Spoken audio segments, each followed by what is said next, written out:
ప్రియమైన తల్లి, ఒకవేళ నీ కుమారుడు నీకు దూరంగా ఉన్నాడా? నీ కుమారుడు నీ యొక్క చేతులు దాటేశాడు, నీ కుమార్తె నీ చేతులు దాటేసింది అని బాధపడుతున్నావా? నీ చేతులు నీ బిడ్డలు దాటేసినా దేవుని చేతుల్లోనే ఉన్నారు వాళ్ళు. దేవుని చేతులు ఎవరు దాటలేరండి. ఎందుకంటే ఈ ప్రపంచం అంతా దేవుని యొక్క బలిష్టమైన హస్తాలలోనే, ఆయన బలమైన హస్తాలలోనే ఉంది. హల్లెలూయా. సో నీ బిడ్డలను దేవుని చేతిలో పెట్టు.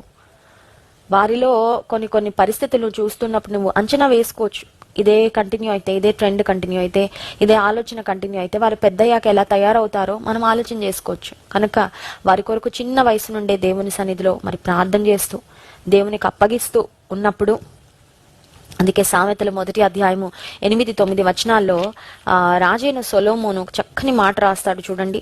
సామెతల 1వ గ్రంథం 8-9 వచనాలు. నా కుమారుడా, నీ తండ్రి ఉపదేశం ఆలకింపుము, నీ తల్లి చెప్పు బోధను త్రోసివేయకము. అవి నీ తలకు సొగసైన మాలికయు, నీ కంఠమునకు హారములునై యుండును.